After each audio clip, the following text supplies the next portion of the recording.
Coucou tout le monde, je vous retrouve aujourd'hui pour une nouvelle vidéo unboxing. Ça fait déjà un petit moment et ça va durer malheureusement parce que je n'ai plus beaucoup de figurines à recevoir. Je me suis beaucoup calmée, vous allez vous en rendre compte. Et voilà, donc là on finit, on va dire entre guillemets en beauté parce qu'il s'agit de la Rage of Bahamut que j'attends depuis longtemps. Ils l'ont ressorti, j'étais vraiment trop contente. Si vous vous souvenez, j'avais fait sur mon ancienne chaîne la Dark Angel Olivia. Donc, depuis, je l'ai supprimée, mais pour ceux qui me suivent vraiment depuis le début, ils le savaient. Et du coup, voilà, là c'est Forte the Devoted. Voilà, et toujours mon accent magnifique en anglais. Vivement l'Angleterre, moi je dis, pour que je puisse m'améliorer, ou pas. Bref, Sayura Conta Life Stop. Donc la boîte est toujours aussi impressionnante comme vous pouvez le voir. Hein. Donc un 8e scale Prepainted Figure, Forte the Devoted en japonais. En dessous on a le petit logo Kotobukiya comme d'habitude. Le dessin qui représente le personnage. Tout en haut on a le jeu là. Donc un coup je trouve Rage of Bahamut, un coup je trouve Shingeki of Bahamut. Bon, hein. Voilà, ça revient au même je pense. Là c'est le petit certificat... Ah là, je recommence, le petit certificat d'authenticité. Et voilà, là c'est le personnage en cran. Elle est magnifique je trouve. J'ai tellement hâte de l'ouvrir celle-là. Ça fait quelques jours que je l'ai chez moi, je pouvais... Ah regardez là. Ah, elle est trop belle. Oui, bon, je finis ma phrase. Ça fait quelques jours que je l'ai chez moi, mais je ne l'avais pas ouverte. Tout simplement parce que j'attendais que mon nouveau téléphone soit opérationnel pour enfin essayer la caméra. À ce qui paraît, c'est mieux. Vous allez me dire ça après en commentaire. N'hésitez vraiment pas à me dire si vous voyez une différence entre avant et après au niveau de la qualité de la vidéo. Après, sincèrement, j'ai pas fait tous les réglages, j'ai pas tout regardé, je ne sais pas ce qu'il y a d'autre. Bref, j'ai pas encore farfouillé, je le fais un peu à l'état brut. Mais n'hésitez pas à me dire déjà si vous voyez une différence. Je vous remercie. Bref, ça c'était la petite parenthèse. Maintenant, on commence le plus important, l'ouverture de la boîte. Oui. Je vous ai pas montré en dessous, mais c'est comme d'habitude.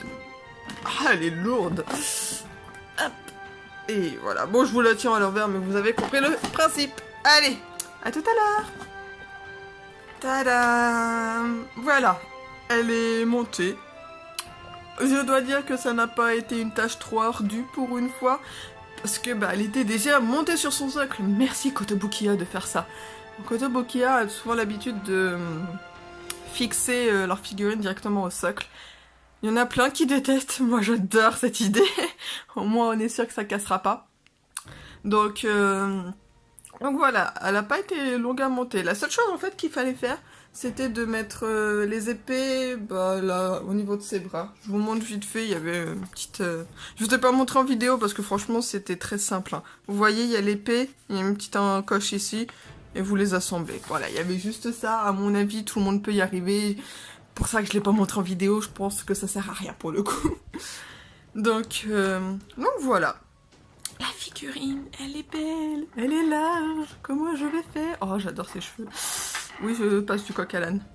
Je sais pas où je vais la mettre dans ma vitrine, mais c'est pas grave, on se débrouillera. Ah, elle est belle. J'adore. Juste comme ça, je la trouve magnifique.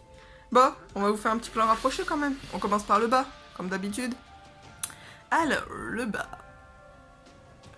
Oh, ça s'est éclairci. Bon, hein, comme je vous l'ai dit au début de vidéo, c'est un peu une vidéo test. Je suis désolée si la vidéo sera finalement moins bien. J'espère que non, mais...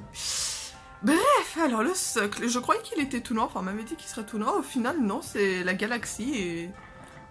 c'est joli, c'est simple, c'est des petits points blancs. Bon, limite on dirait de la neige, mais au moins ça se marie bien avec la Dark Angel Olivia. Donc perso, j'aime bien. Je trouve que les effets là, c'est assez joli. Bon, par contre... fragile. Donc de ce que je vois, c'est sa cape en fait. Hop, regardez, c'est sa cape. Et il y a un petit bout qui s'est défait. Bref, ça c'est joli, j'aime bien. Alors, ces chaussures, ces petites jambe. Et bah ma foi, il n'y a pas grand chose à dire, c'est bien, c'est joli, ça ne déborde pas. J'aurais imaginé un doré. Là c'est pas doré, c'est pâle en fait. J'aurais imaginé, oui, une couleur assez vive, assez flashy, entre guillemets, si je peux dire. Que, bah, au final, c'est assez palo. Voilà, c'est plus une question de goût, d'avis, mais c'est pas non plus moche. Voilà, c'est entre guillemets. Ah, elle est tellement grande qu'elle touche l'appareil photo. Faut que je fasse gaffe quand je la tourne. Alors, bah, je vais vous montrer son épée comme elle est là. Vous voyez, là, c'est un doré un petit peu plus flashy. J'aurais imaginé ce genre de doré pareil sur elle, en fait. Mais peut-être que ça aurait fait trop pareil, donc. Alors, ce que j'aime bien, c'est hyper doux, ces épées aussi. C'est un plastique très lisse. Mais je trouve ça original. J'aurais imaginé une autre sensation touchée. Bah, la blanche, c'est pareil, du coup. Mais je trouve que ce sont deux très belles épées. Bon, c'est pareil, il faut faire un petit peu attention, mais ce qui est bien, c'est que du coup, ça a déjà été mis ici. Oh, parce que bon, des fois, les fabricants, ils sont un petit peu bâtards avec nous, et c'est à nous de tout mettre, hein. Voilà. Un peu comme la Dark Angel Olivia, fallait un peu tout mettre. Donc, hop, on continue par là. Bon, au moins, ce qui est bien, c'est qu'il fait très bien ce focus, ce téléphone. Donc, on va essayer de vous rapprocher. Alors, on va essayer le zoom. Ma foi, ça a l'air pas trop mal. Donc elle a une petite sacoche, la ceinture. J'aime beaucoup les effets, les plis sur sa robe. Je trouve ça vraiment très bien fait. Pareil ici. On voit vraiment qu'elle est en mouvement. Ça, j'aime bien. Hop, on augmente un peu. Donc là, c'est encore du coup les petits dessins. Hop. Donc là, elle a un petit collier avec... une petite pierre, c'est joli. Bon, je fais comme je peux. Voilà, pour le moment là, vous voyez, c'est assez classique. C'est pas la qualité exceptionnelle, mais c'est une qualité très correcte, il n'y a rien qui déborde. On passe à ses cheveux que j'adore. Je ne me souvenais pas que ses cheveux étaient un beau dégradé marron, violet, rose. J'adore, c'est super joli. Par contre... ça c'est mon côté Christina Cordula, c'est que rouge et violet, bah, je trouve que bah, du coup ça se marie pas très bien, on voit pas spécialement une différence, si je peux dire. C'est que ça se fond un peu, mais ça se fond pas très bien ensemble. Par contre comme ça c'est joli. Là on voit le noir en dessous, et là il y a le violet. Ça c'est bien. Voilà, bon c'était le moment Christina Cordula. Hop. Trop grande. Donc ses cheveux j'aime vraiment beaucoup. Et on va terminer par son visage. Bon, alors là, je fais vraiment un gros zoom, je sais pas si vous allez bien voir. Bon, c'est pas si mal, hein, par rapport à l'ancien. Son visage est vraiment joli. Mais bon, on va essayer plutôt de vous la rapprocher comme ça. Je suis désolée, je fais des tests, hein. Hop. Regardez, j'adore son expression de fière combattante, là. Oh, elle est belle. Puis ses petites cornes. Regardez ces petites cornes de démon là. Oh, j'adore. Allez. Voilà. Bah, dites-moi tout, qu'est-ce que vous en pensez de celle-là? Ah, pour moi, c'est quand même une très très belle figurine de ma collection, je trouve. Elle est superbe. Les effets de mouvement, même si c'est simple entre guillemets, mais on voit quand même qu'elle est en mouvement, qu'elle est prête à se battre. La tenue est quand même belle. Enfin, ouais, franchement, c'est un super beau boulot. Il y a rien qui déborde entre guillemets au niveau de la qualité de la peinture. Il y a un bel effet de mouvement. Je sais pas quoi vous dire de plus. Pour moi, c'est une très belle figurine. Je peux que vous la conseiller. Malheureusement, je ne suis pas sûre qu'elle soit encore en stock, ou alors elle a augmenté de prix.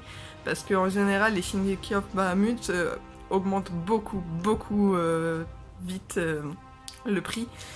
Et c'est vite impossible. C'est pour ça que j'ai attendu une réédition. Et j'espère qu'ils vont continuer. Il y en a encore une autre que je veux. C'est une petite Cerbère, elle est trop mignonne. Elle est pas aussi détaillée, mais elle est trop chou.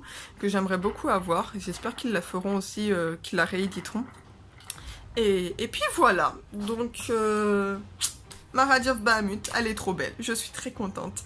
Donc n'hésitez pas à me dire ce que vous en avez pensé. Je parle trop vite moi.